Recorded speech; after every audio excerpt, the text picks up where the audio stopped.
Here, we've got another bid, or I should say, yet another higher deal to acquire, as Jim just told you, Coherent. Lumentum once again coming back to compete with 2.6. Remember, there had also been MKS. They'd been in there, but it was a three-way bidding war for a while. Now we're at 275, or roughly. You can take a look at where we are. It's 220 in cash and 0.61 shares.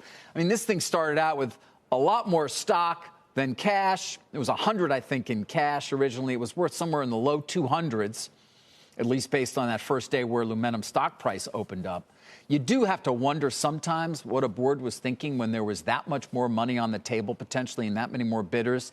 That said, I'll cut them some slack because sometimes it does take actually signing a deal to get everybody's attention.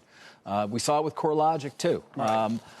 But in this one, wow, it just keeps going on. They've taken in $1 billion now at Lumentum from Silver Lake in a preferred that's got a conversion price of $92.42, so a bit from here.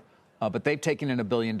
And then Bain actually contributed as much as $2 billion to 2.6 to help finance its deal and or perhaps its next offer if they keep going here. So this has been an interesting one to watch with Coherent stock price continuing to move up. Although it is a significant spread, it's going to be an antitrust review no matter what, Jim. But photonics. Which lasers. one of these is Occidental and which one of these is Chevron? I don't know.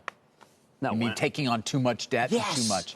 Well, I will say Lumentum's current market cap is roughly equal to what they want to pay for Coherent at this point. Well, there you go. 2.6 is a bit above it. None of them are giant companies.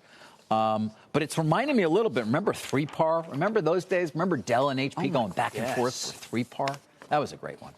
But here you've got we'll see what 2.6 does. But again, you do sometimes wonder, did the board not do enough early on? Could they not get everybody's attention until they actually signed a deal? Who knows?